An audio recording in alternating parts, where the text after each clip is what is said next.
হয় না, এটা হচ্ছে হার্ট। তো এই হার্টবিটটা আমরা কিভাবে কি করব? আমাদের দেশ সুন্দর এবং প্রাকৃতিক সম্পদে ভরপুর, যেহেতু এই বাংলা বাক্যে কোনো ভার্ব নেই, তো আমরা জানি কোনো বাক্যে যদি ভার্ব না থাকে সেখানে আপনাকে বি ভার্বটা নিয়ে আসতে হবে। বি ভার্বটা কেমন? বি নিজে বসতে পারে, অ্যামিজার হতে পারে, পাস্ট টেন্সে অজয়ের হতে পারে, আর পাস্ট পার্টিসিপলে বিন, বি ডাবল ই এন, আরেকটি রয়েছে বিং। তো এই যে প্রেজেন্ট টেন্সে যদি কখনো কোথাও কোনো ভার্ব না থাকে, সেখানে অ্যাম ইজ আর অজয়ের অথবা এই ধরনের কোনো একটা ভার্ব নিয়ে আসতে। দেখেন এখানে ভার্ব নিয়ে এসেছি ইজ, আওয়ার কান্ট্রি ইজ। এই ইজটা কিন্তু ওখানে উপরে কোথাও আপনি পাবেন না। আমি এখানে নিয়ে এসেছি ইজ, আওয়ার কান্ট্রি ইজ, আমার দেশ হয়, আমার দেশ হয়। যদি কালকে একটা কথা বলেছিলাম আমি একজন ছাত্র, এটা ইংরেজিতে কি লেখা যায়? আই মানে আমি, এ মানে একজন, স্টুডেন্ট শব্দের অর্থ ছাত্র, STUDENT, আই এ স্টুডেন্ট। তো এটা কি এখানে বাক্যটা কমপ্লিট হয়েছে? আমার মনে হয় হয়নি। কেন হয়নি? এখানে ভার্ব বাদ পড়ে গেছে। আই এ স্টুডেন্ট এটা কোনো বাক্যই হয় না। এটাকে রাইট করতে গেলে কি করতে হবে? এখানে আপনাকে অ্যাম ব্যবহার করতে হবে, আই অ্যাম এ স্টুডেন্ট। এবার দেখেন হয়েছে। বাংলা বাক্যটা কি ছিল? আমি একজন ছাত্র। ইংরেজিতে কি করেছেন? আমি হই একজন ছাত্র। তো বাংলায় ওই হই কথাটা কি ছিল? ছিল না। ওইটা কিন্তু ওখানে থাকে, কিন্তু উজ্জ থাকে। কি থাকে ওখানে?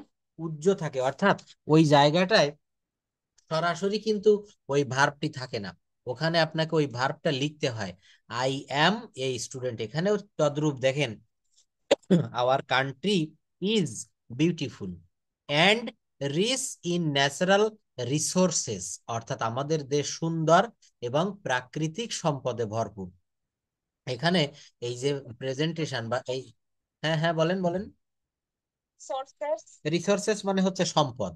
রিসোর্স মানেই মনে রাখবেন সম্পদ। হ্যাঁ, প্রচুর পরিমাণে ওয়ার্ড মুখস্থ করতে হবে। সামনে যখন যে অজানা শব্দগুলো আসবে আমাদের চোখের সামনে পড়তে পড়তে, যখন যে অজানা শব্দগুলো আসে, আননোন ওয়ার্ড, এইগুলোই মুখস্থ করলে দেখবেন একদিন অধিকাংশ ওয়ার্ড আপনার মুখস্থ হয়ে গিয়েছে। এমনি ডিকশনারি ধরে ধরে আমরা অনেকেই করি কি, ডিকশনারির এর ঘর, বীর ঘর, সির ঘর এইভাবে মুখস্থ করি। It's not the right path or way. এটা সঠিক পথ না। সঠিক পথটা হচ্ছে আপনাকে সবসময় কি করতে হবে? আপনি এই যে কেবল আমার কাছে শুনলেন ভাইয়া রিসোর্সেস মানে কি, তো এইভাবে সামনে যখন কোনো অজানা শব্দ আসে, হ্যাঁ হ্যাঁ বলেন। অবশ্যই সিনোনিম হতে পারে, অ্যাসেট মানে সম্পদ, রিসোর্স মানে সম্পদ।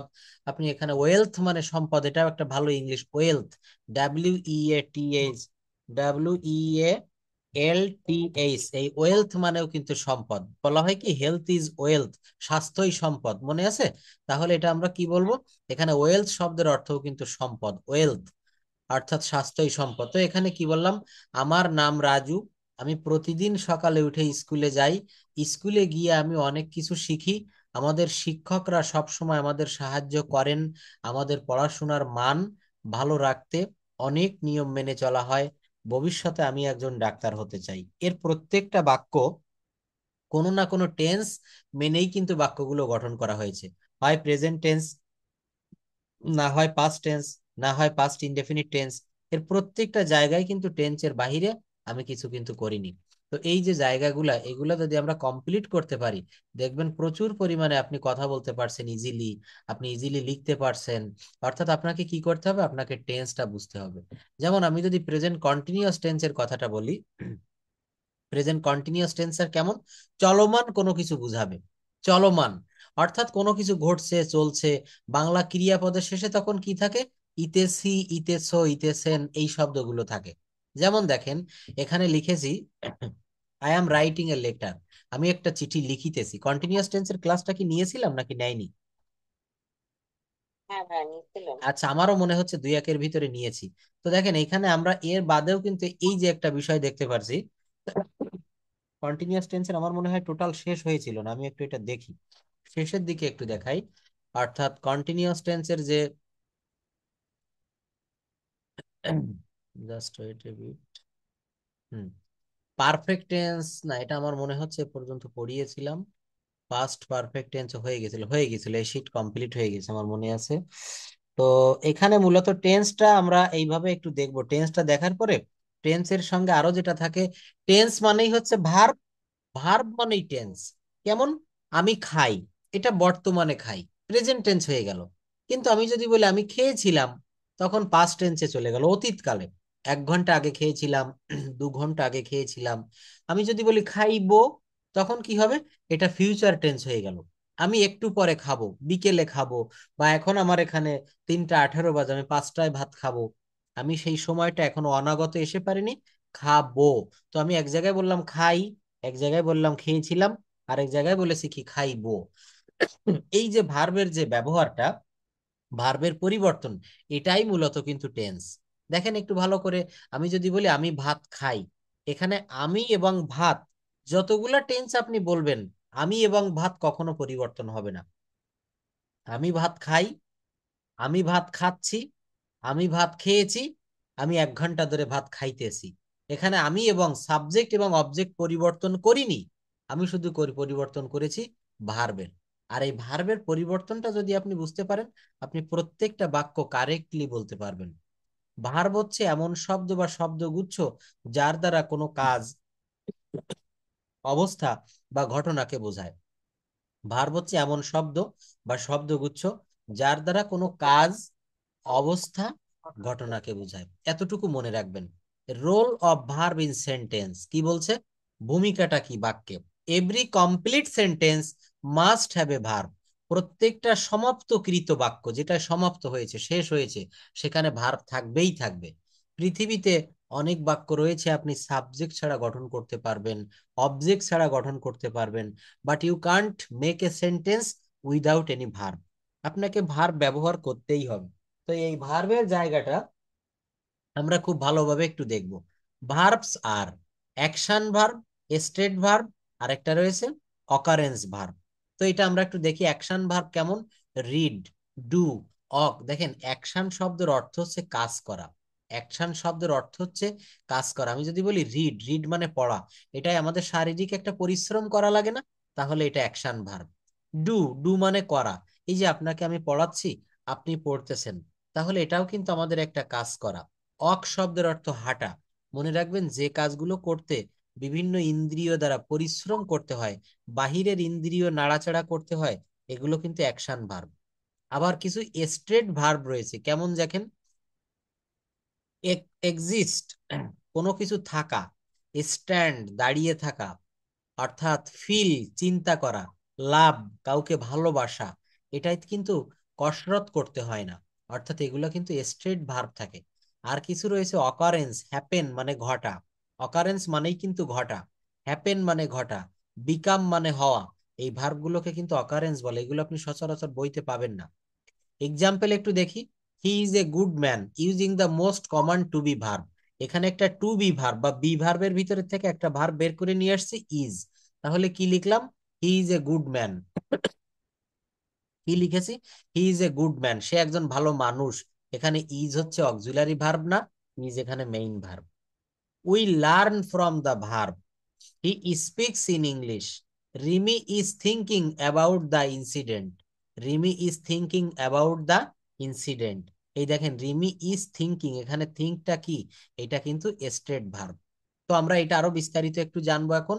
Verb change their forms based on time, tense, past, present and future, person first person, second person third person, number singular plural, voice active passive.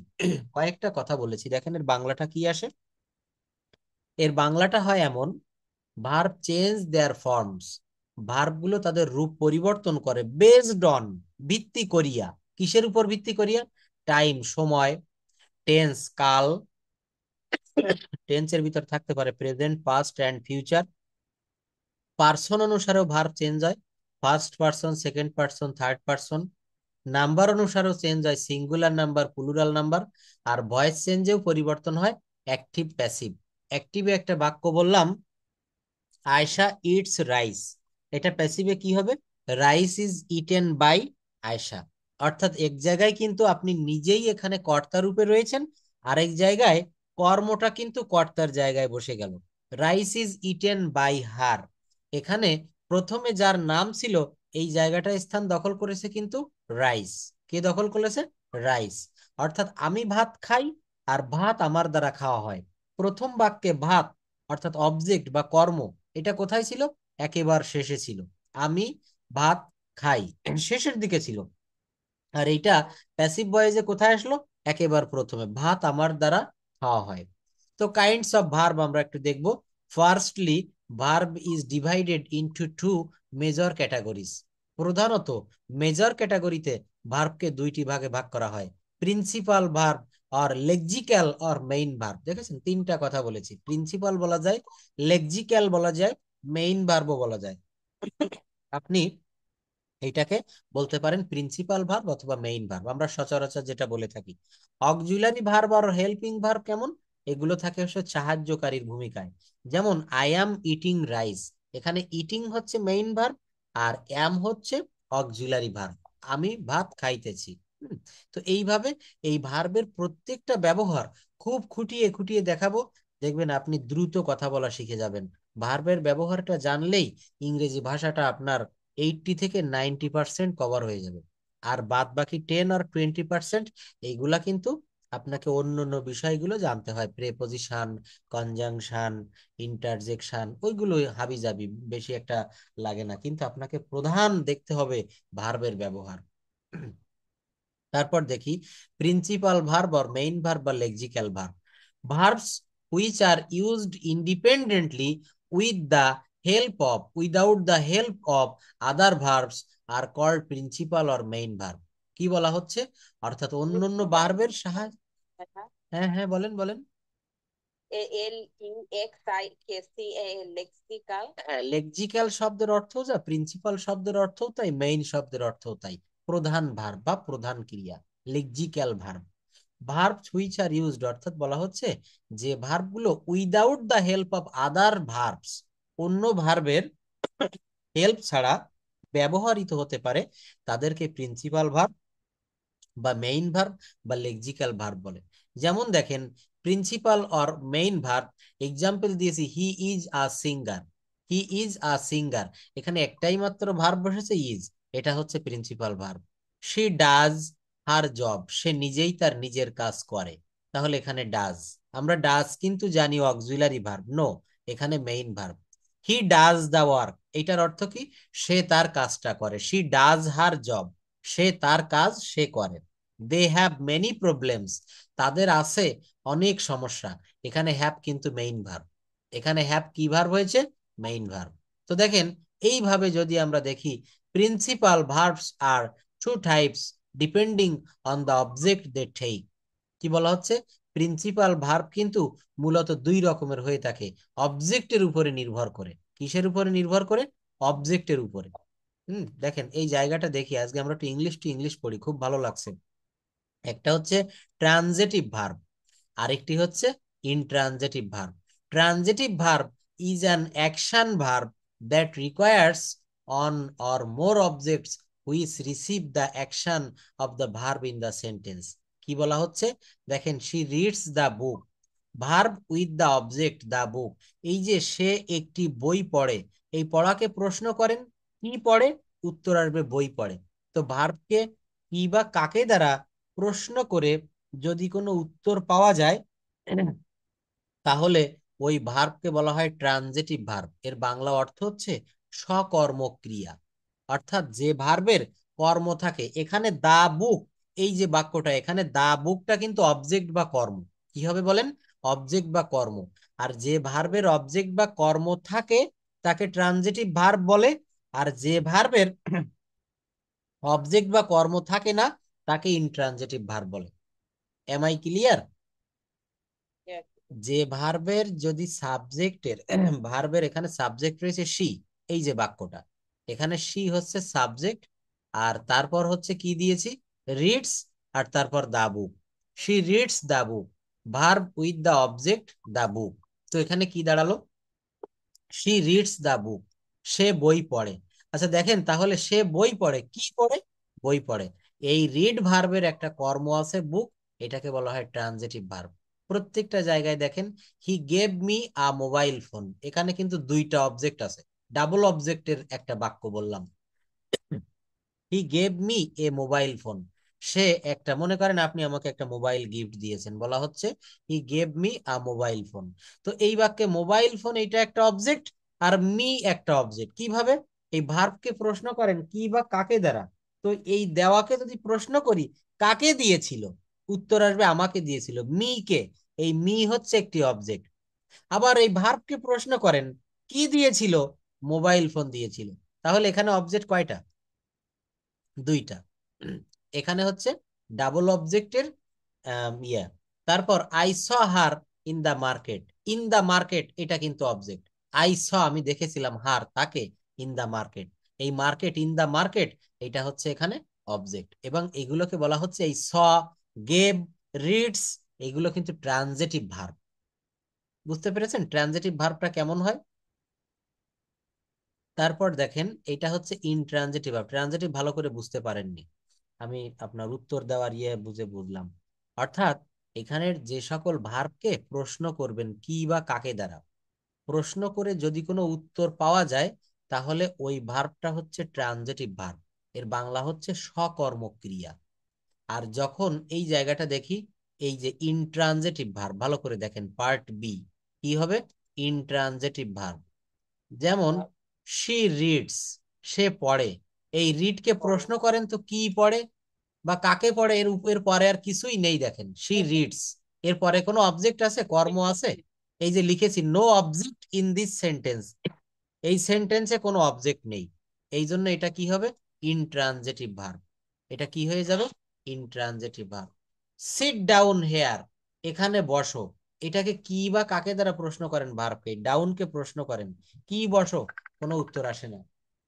কি বসো বললে এটা কোনো কিন্তু উত্তর আসে না। তো এইভাবে জাস্ট ওয়েট এ মিনিট, তো কল আসতে পারে।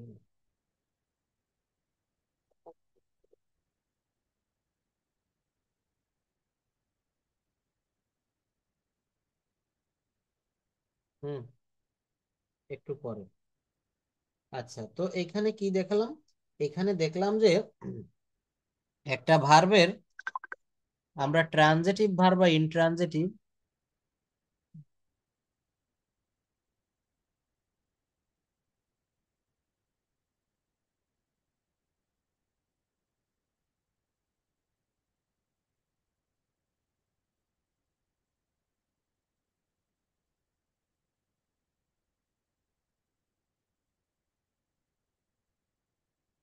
জাস্ট ওয়েট এ বিট, এক মিনিট মাত্র, একটা মিনিট। Okay.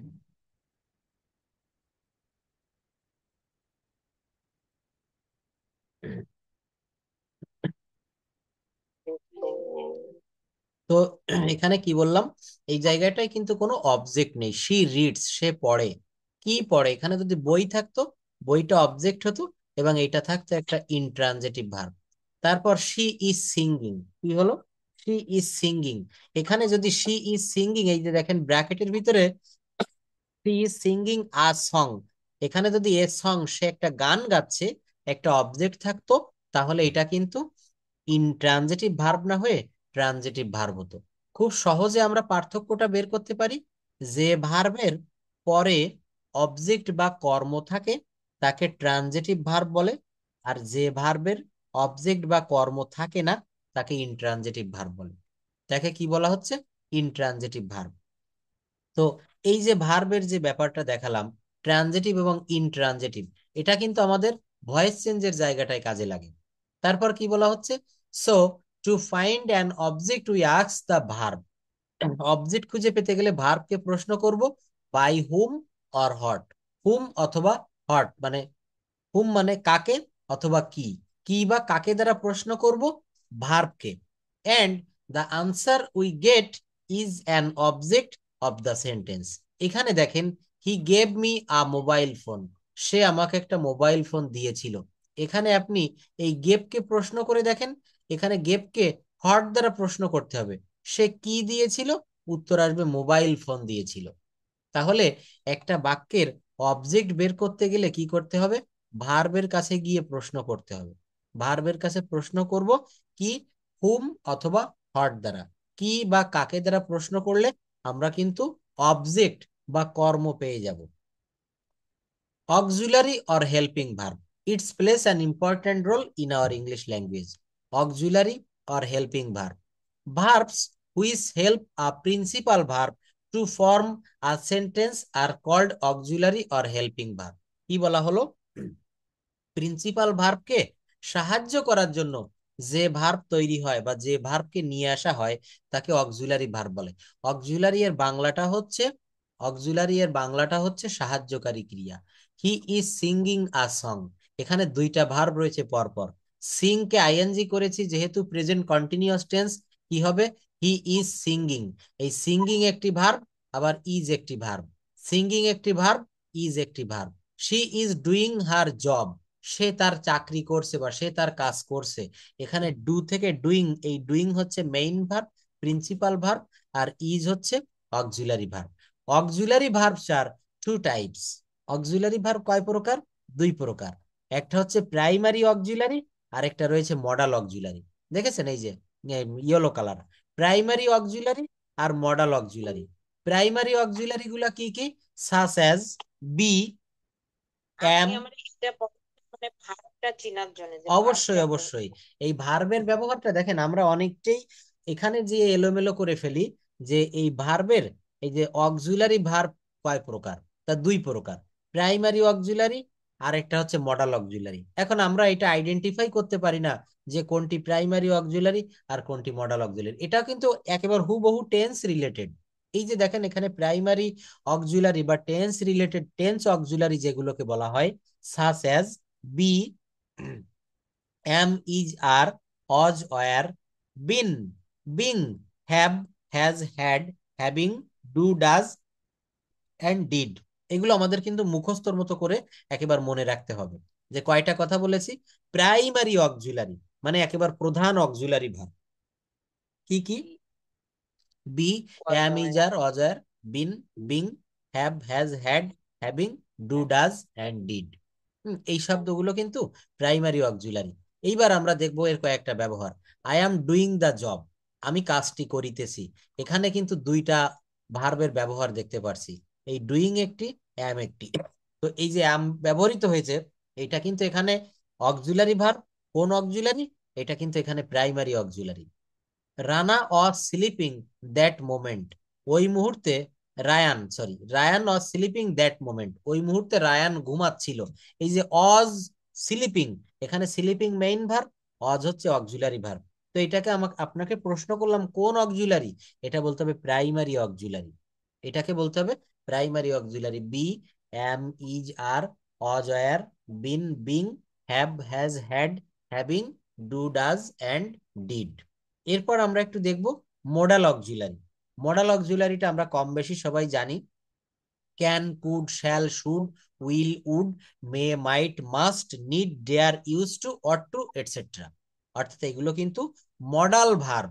এগুলো কি হয় জানেন? এই কোনো সাবজেক্ট, কোনো অবজেক্ট বা অন্য কোনো কিছু এদেরকে পরিবর্তন করতে পারে না। যেমন আই ক্যান, হি ক্যান, আমি কাজটি করতে পারি, I can do the work. কিন্তু যখন বলবো সে কাজটি করতে পারে, অনেকেই লিখে ফেলে হি ক্যানস ডু দা ওয়ার্ক। কেন লেখে? কারণ হি হচ্ছে থার্ড পারসন সিঙ্গুলার নাম্বার একজন, এবং এই টেন্সটা, এই বাক্যটা প্রেজেন্ট ইনডেফিনিট টেন্সে আছে, সে কাজটি করতে পারে। কিন্তু এখানে সাবজেক্ট যাই থাকুক, মডাল ভার্বের পরে S, E S, D, E D, T, N, any কোনো কিছুই যুক্ত হবে না। I can do the work, he can do the work, they can do the work, এখানে ক্যানের কোনো পরিবর্তন হবে না। কিন্তু এটা পাস্ট টেন্সে করা যেতে পারে could, shall, should, will, would, may, might, must, need, dare, use to, ought to ইত্যাদি। Modals like take the base form of the verb after them. I shall, shall we start the game? Asking question. Shall we start the game? You should read the book attentively. Would you give a cup of coffee? Modals only take the base form of verb after them. অর্থাৎ সবসময় এখানে base ফর্মটা ব্যবহার করতে হবে। May I come in sir? I use to have the tea evening, একটা অভ্যাস, habit. We ought to respect. মনে রাখবেন প্রাইমারি অক্সিলারি গুলা be, am, is, are, was, were, be, been, being, has, have, had, having, do, does, did. আর এই modal auxiliary গুলা can, could, shall, should, will, would, may, might, must, need, একবার দেখলে এটা আপনার মনে থাকবে। এরপর দেখব finite verb and non finite verb, অর্থাৎ সমাপিকা ক্রিয়াটা কি এবং অসমাপিকা ক্রিয়াটা কি। A verb which changes its form according to the number, person or tense and must has just subject the called finite verb. A verb which change, যে ভার্বটি পরিবর্তন হয় বা করে, its form according to the number, যে ভার্বটা number অনুসারে তার ফর্ম পরিবর্তন করে, পার্সন অনুসারে, অর টেন্স, টেন্স অনুসারে, and must has subject is called finite verb. যেমন দেখেন, আই স হার ক্রাইং, আমি তাকে কাঁদতে দেখেছিলাম। হি মেক্স মি প্রাউড, এখানে স লিখেছি, এখানে মেক্স কেন দিয়েছি, বাক্যটা হচ্ছে প্রেজেন্ট ইনডেফিনিট টেন্স এবং এখানে subject third person singular number একজন, এই জন্য এখানে মেক্স দিয়েছি। তাই বলছে যে ভার্ব নাম্বার, পারসন, টেন্স অনুসারে তার রূপ পরিবর্তন করে তাকে ফাইনিট ভার্ব বলে। সমাপিকা ক্রিয়া, ফাইনিট ভার্বের বাংলাটা কি হবে? সমাপিকা ক্রিয়া। যে কথাটা বললে আর কোনো কিছু শোনার ইচ্ছা থাকে না, বাকি থাকে না, তাকে ফাইনিট ভার্ব বলে। আই স হার ক্রাইং, আমি তাকে কাঁদতে দেখেছিলাম। He makes me proud, I will write a book in this month, the honey taste sweet. দেখেছেন, এগুলো বললে মধু খেতে মিষ্টি লাগে। They are doing a good job, তারা একটা খুব ভালো কাজ করছে। এই যে যে জায়গাটা না, এই জায়গাগুলো কিন্তু সব ভার্ব গুলো ফাইনিট ভার্ব, সমাপিকা। এই কথাগুলো দ্বারা, এই বাক্যগুলো দ্বারা আর কোনো কিছু শোনার ইচ্ছা থাকে না, এগুলোকে ফাইনিট ভার্ব বলে। অন্যদিকে নন ফাইনিট ভার্বটা, আর non finite verb is a form of verb that is not limited by person, person অনুসারে সীমাবদ্ধ থাকে না, number, tense or sentence and cannot act as a main verb. There are three kinds of non-finite verb. এই non-finite verb কে তিন প্রকার ভাগে ভাগ করা হয়েছে। একটিকে বলা হচ্ছে ইনফিনিটিভ, একটিকে বলা হচ্ছে জিরান্ড, আর একটিকে বলা হচ্ছে পার্টিসিপেল। এই নন ফাইনাইট ভার্বকে তিন ভাগে ভাগ করা যায়: ইনফিনিটিভ, জিরান্ড অ্যান্ড পার্টিসিপল। ইনফিনিটিভটা কেমন? Infinitive verb is a non finite verb. এই দেখেন, ইনফিনিটিভ ভার্ব অর্থাৎ অসমাপিকা, এটাও কিন্তু ওই নন ফাইনিট ভার্বের একটা প্রজাতি। Infinitive verb is a non finite verb that is made up to plus ভার্বের base form, to plus base form of verb. কি বললাম? এই ইনফিনিটিভ ভার্ব গঠন করা হয়, প্রথমে টু থাকবে, তারপর ভার্বের বেস ফর্ম থাকবে। কেমন দেখেন, he likes to play football, এখানে টু প্লে যুক্ত হয়েছে না, এই টু প্লে এইটাকে বলা হয় infinitive. He likes to play, সে খেলতে পছন্দ করে। এই যে খেলতে, যেতে, খেতে, দেখতে, কথা বলতে, এই যে তে যুক্ত শব্দ বা ভার্বের আগে টু থাকবে, টু প্লাস ভি অন থাকলে সেইটাকে ইনফিনিটিভ বলে। টু প্লাস ভি অন থাকলে সেটাকে ইনফিনিটিভ বলে। তো দেখেন এখানে কি বললাম, infinitive verb is a non finite verb, এটা একটা অসমাপিকা ক্রিয়া, দ্যাট ইজ মেড আপ, যেটা গঠিত, to plus base form of verb. মনে রাখবেন ইনফিনিটিভ ভার্ব কেমন হবে? টু যুক্ত ভার্বের বেস ফর্ম, টু যুক্ত verb. He likes to play football. Honey is sweet to taste. The man is too late to go. People gathered here to hear the news. Certain verbs such as bid, let, make, need, dare, see, etc. and to are called bare infinitive. কি বলছে? চার্টেইন verb, কিছু নিশ্চিত বা কিছু নির্দিষ্ট verb, such as bid, take, let, make, need, dare, hear, আর use to, without to, এগুলো to ছাড়া, and are called bare infinitive, অর্থাৎ এগুলোর আগে টু না যোগ করলেও এগুলোকে বেয়ার ইনফিনিটিভ বলা হচ্ছে। আমরা আরো একটা উদাহরণ দেখি, মেক হার স্ট্যান্ড, এখানে টু মেক আমরা দিতে পারছি না। লেট দা পিপল গো দেয়ার, লোকজনদেরকে সেখানে যেতে দেওয়া হোক, টু লেট বলা হচ্ছে না। You need not leave the place, এখানে কিন্তু টু যুক্ত দেওয়া হয়নি। তো এই যে ভার্ব গুলো এর আগে টু দেওয়া হচ্ছে না, এগুলো বেয়ার ইনফিনিটিভ বলা হয়। বেয়ার শব্দের অর্থ হচ্ছে ছাড়া, বি এ আর ই। অর্থাৎ শুধুমাত্র বা শুধু বা ছাড়া, টু ছাড়া যে ভার্বগুলো গঠন করা হয় তাকে বেয়ার ইনফিনিটিভ ভার্ব বলা হয়। এবং উপরে যে ভার্বগুলো বলেছি এর আগে টু দেওয়া লাগে না, এই জন্য এগুলোকে বলা হচ্ছে বেয়ার ইনফিনিটিভ। এটা জেনে রাখেন, বিভিন্ন জায়গায় এই পরীক্ষায় এটা আসে, বেয়ার ইনফিনিটিভ কাকে বলে। তো এখানে আমরা ইনফিনিটিভের একটা প্রকাশ দেখলাম। এবার আমরা একটু দেখবো জিরান্ড। এটা খুবই সহজ একটা ভার্ব। জিরান্ডটা কেমন হয় আমরা দেখব। I saw her crying, swimming is good for health, being tired I took rest for a while, sing is believing. তাই বলা হচ্ছে a gerund is a form of non finite verb. এটাও কিন্তু অসমাপিকা ক্রিয়ার একটা গঠন, হুইস, যেটা is made up by adding the ING form. এটাকে মূল ভার্বের সঙ্গে কি যোগ করতে হবে? ING at the end of the base form of the verb. ভার্বের শেষে আইএনজি যোগ করলে সেটা জিরান্ড হয়ে যায়। কিভাবে করবেন? আই স হার ক্রাই, তো এই ক্রাই বলা যায় না, এখানে আইএনজি যুক্ত করে ওই ভার্বটাকে জিরান্ড করেছি। কি বললাম? আই স হার ক্রাইং, আমি তাকে কাঁদতে দেখেছিলাম। Swimming is good for health, swimming is good for health, সাঁতার কাটা বা সাঁতার স্বাস্থ্যের জন্য ভালো। এখানে কি সুইম লিখেছি? লেখেনি, ভার্বের পর আইএনজি যুক্ত করেছি। সিং ইজ বিলিভিং, দেখাই হচ্ছে বিশ্বাস। অর্থাৎ এখানে সি ভার্বের সঙ্গে আইএনজি, বি ভার্বের সঙ্গে আইএনজি, সুইম ভার্বের সঙ্গে আইএনজি, ক্রাইমের সঙ্গে আইএনজি। তাই বলা হচ্ছে a gerund is a form of non finite verb which is made up by adding the ING form at the end of the base form of a verb. তো ভার্বের পর ING দিলে এটাকে আমরা জিরান্ড বলবো। আরেকটা বলা হচ্ছে পার্টিসিপল। কি বলা হচ্ছে? পার্টিসিপল। তো দেখেন, এ participle is verbal noun but works as adjective. A participle is verbal, অর্থাৎ এই পার্টিসিপলটাও কিন্তু একটা ভার্ব। কিন্তু আমরা জানি ভার্ব তো ভার্বই হয়। ভার্ব কি হয়? ভার্বই হয়। কিন্তু এখানে এই পার্টিসিপলটা অ্যাডজেক্টিভের মতো কাজ করবে। কিসের মতো কাজ করবে? Adjective. A participle is verbal but works as an adjective. Participle can be following types. Present participle, present participle is made by adding ING of the base form. Example দেখেন, a swimming snake bit him in the lake.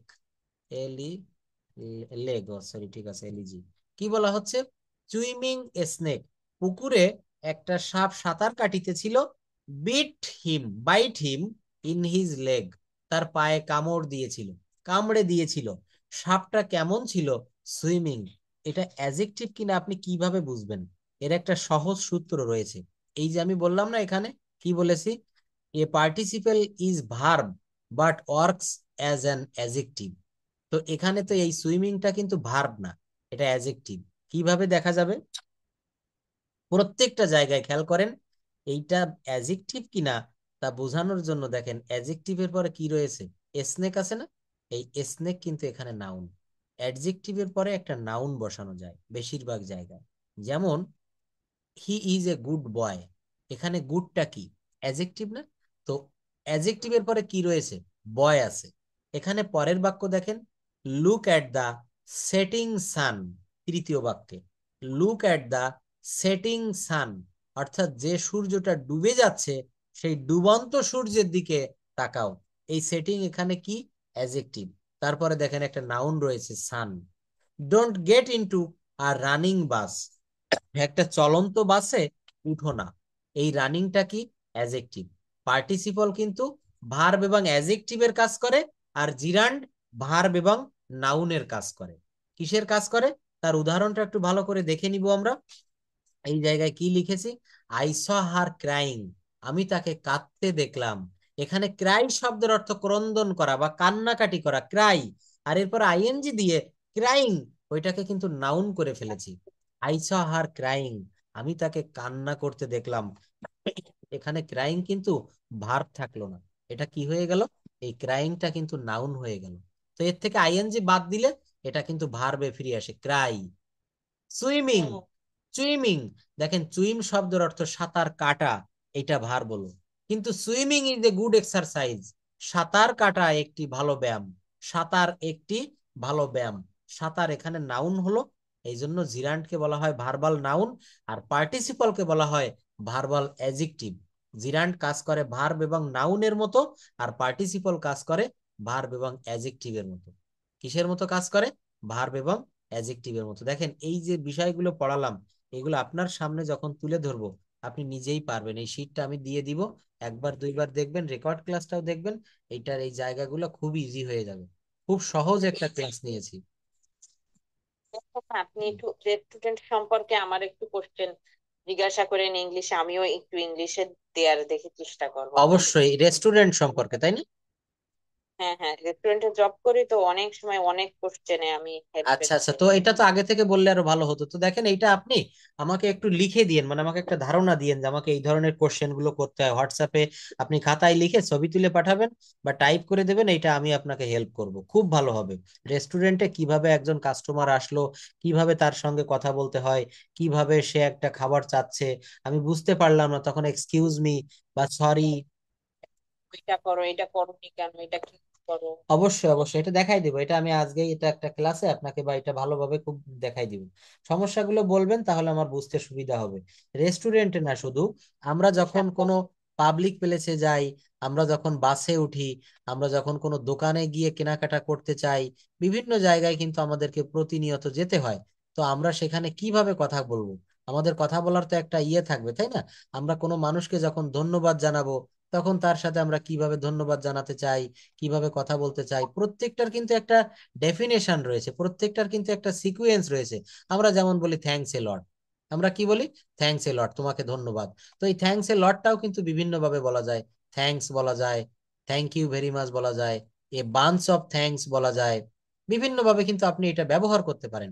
এটা নির্ভর করবে হচ্ছে আমাদের কিভাবে এই শব্দটা ব্যবহার করতেছি, অর্থাৎ আমি কতটা জানি, এর উপরে কিন্তু এই জায়গাগুলো নির্ভর করবে। এই ধরনের কিছু স্ট্রাকচার আপনাকে দেখাবো, দেখেন গত ক্লাসেও দেখিয়েছিলাম, এগুলো আমি দিব। আর রেস্টুরেন্টে যে কিভাবে কথা বলতে, আমি সুন্দর করে একটা আপনাকে পাঠিয়ে দিচ্ছি এখন। এটা কথা বলেও আমরা প্র্যাকটিস করব। দেখেন এখানে নাবোধক কিছু বাক্য আমরা একটু গঠন করতে পারি। মানে fixed থাকবে, আপনি আমারে প্রতি 15 মিনিট বা 20 মিনিট আপনি আমারে খালি কোশ্চেন জিজ্ঞাসা করবেন ওই অবশ্যই রেস্টুরেন্ট অবশ্যই, সম্পর্কে। যেমন যেমনটি আপনার কাস্টমার বা রেস্টুরেন্টে তারা এসে আপনাকে জিজ্ঞাসা করে, ঠিক সেইভাবে। হুম। তো এখানে দেখুন, যেমন দেখেন আমরা একটা জায়গা একটু দেখি। তুমি যাও, ইউ গো। কিন্তু এটাকে যখন আমি বলবো তুমি যেও না, আপনি আপনার বেবিকে বলছেন যে তুমি এখন বাইরে যেও না। You don't go, you don't go outside now, you don't go outside now. তুমি এখানে বসো, ইউ সিট ডাউন হেয়ার বা ইউ সিট হেয়ার প্লিজ। তুমি এখানে বসো না, ইউ ডোন্ট সিট হেয়ার। তুমি খেয়ে নাও, তুমি সরি তুমি খেও না। তাহলে তুমি খাও কি হবে? ইউ ইট। আর তুমি খেও না, তখন আমাকে একটা অক্সিলারি ভার্ব আনতে হবে, ডোন্ট। ইউ ডোন্ট ইট, তুমি খেও না। তুমি করো না, ইউ ডোন্ট ডু। তুমি বলো না, you don't say.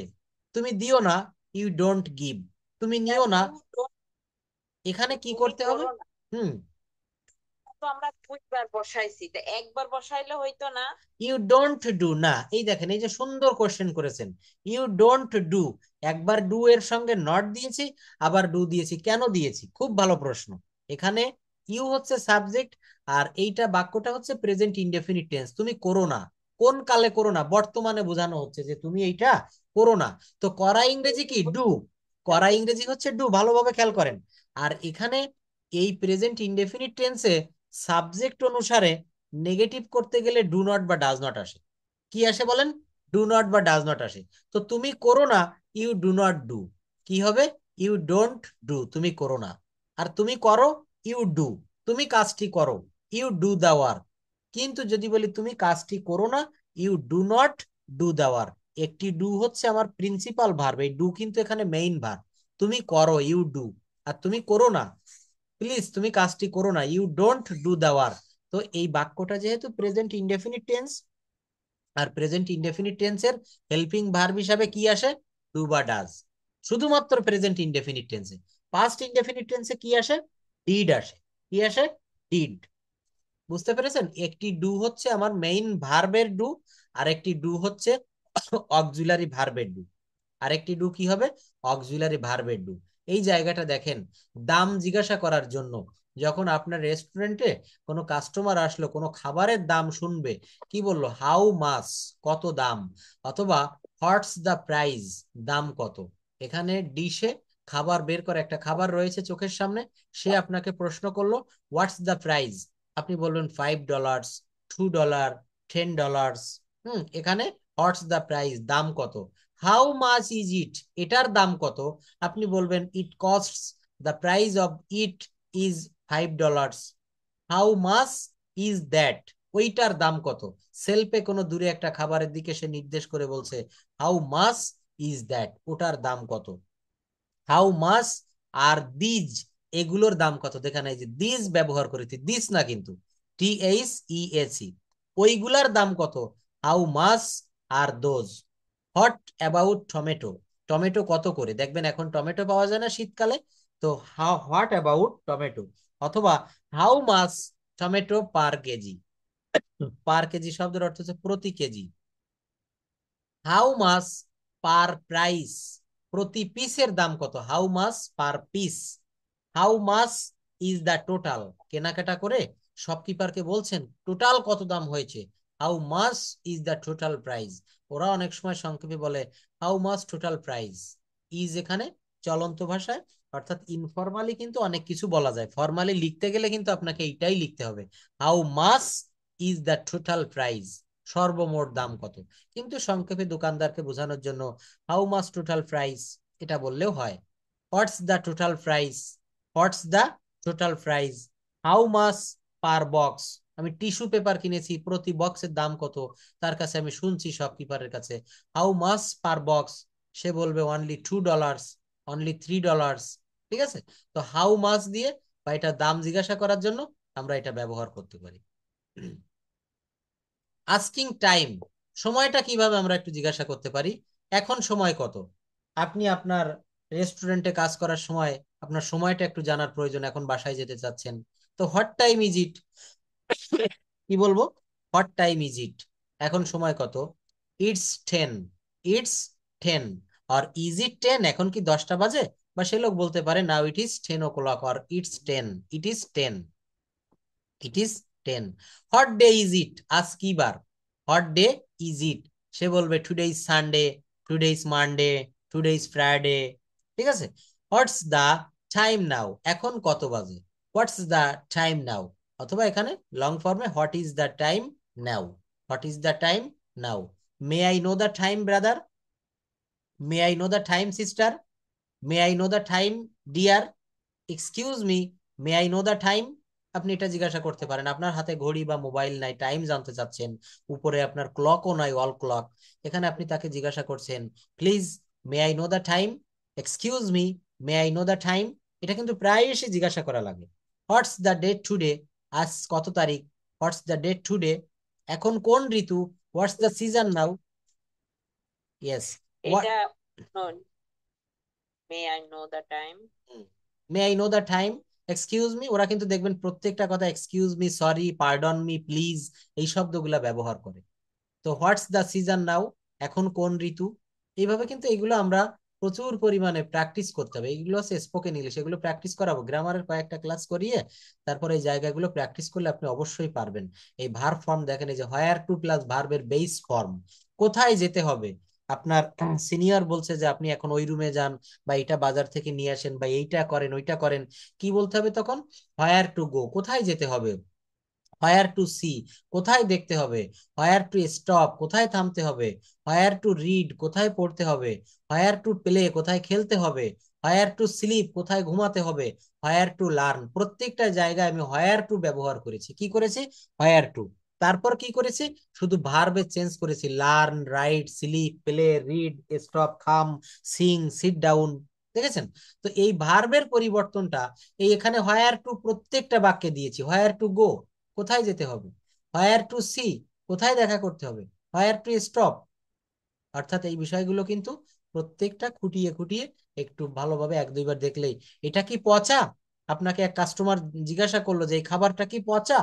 Is this food is rotten, অথবা ইজ দিস রোটেন, আপনি বলবেন না এটা পচা নয়, no, it's not rotten, it's fresh, it's fresh, এটা খুবই সতেজ।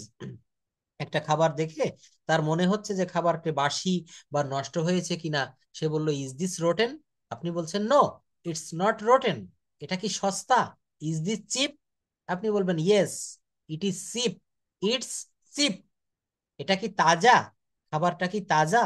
ইজ দিস ফ্রেশ, আপনি বলবেন yes, this food is fresh, very fresh. এটার দাম কত? হাউ মাচ ইজ দিস, কি বলবেন? হাউ মাচ ইজ দিস, এটার দাম কত? আপনাকে প্রশ্ন করেছে, আপনি বলবেন ইটস 100 টাকা, ইটস অনলি $3, ইট অনলি $5। এটা কি আমদানি করা বাহিরের কোনো কান্ট্রি থেকে? ইজ দিস ইম্পোর্টেড, দেখেছেন এখানে প্যাসিভ মুড হবে, ইম্পোর্ট না কিন্তু ইম্পোর্টেড। এটা কি আমদানি করা? এখানে কি সাবজেক্ট আছে? নাই, তাহলে এটা প্যাসিভে করতে হবে। ইজ দিস ইম্পোর্টেড, আপনি বলবেন no, it's our local product, it's our country product, এটা আমাদের দেশের একটা প্রোডাক্ট। এটার দাম কত? আপনি বলবেন, সে বলল এটার দাম কত? What's the price of this, আপনি বলবেন the price of this product or of this food is $2, $3, $10, যার যে দাম হয়। আপনি কি ডেলিভারি করেন? Do you deliver? Do you deliver? No, I don't deliver, I work in this restaurant, delivery persons other, you can contact with them. এটা কি স্থানীয় পণ্য? ইজ দিস লোকাল প্রোডাক্ট, কি বলতে হবে? Is this local product? না, it's not local product, it is imported, অথবা it's not imported. এটা কি ভালো মানের? Is this is this of good quality, এই প্রশ্নগুলো প্রায়ই আপনার সম্মুখীন হতে হয়, আমি জানি। এটা কি ভালো মানের? ইজ দিস গুড কোয়ালিটি, আপনি বলবেন yes, it's yes it's of good quality, এটা খুব ভালো মানের। এই অফ দিয়েছি কেন? ভালো মানের, ওই যে অ্যাপোস্ট্রফি এর জন্য এর। এই আমটার দাম কত? How much is this mango, আপনার রেস্টুরেন্টে যদি সফট ড্রিঙ্কস বিক্রয় হয়, যদি সুপার শপ হয়, ম্যাঙ্গো থাকে, কেউ আপনাকে প্রশ্ন করলো how much is this mango, অথবা how much is this food, এই খাবারের দাম কত? এই আমটার দাম 30 টাকা, আপনি বলবেন দিস ম্যাঙ্গো ইজ 30 টাকা, দিস ফুড ইজ $30, $10, দাম যেটা হয় বলবেন। দোকানটা কখন খোলে?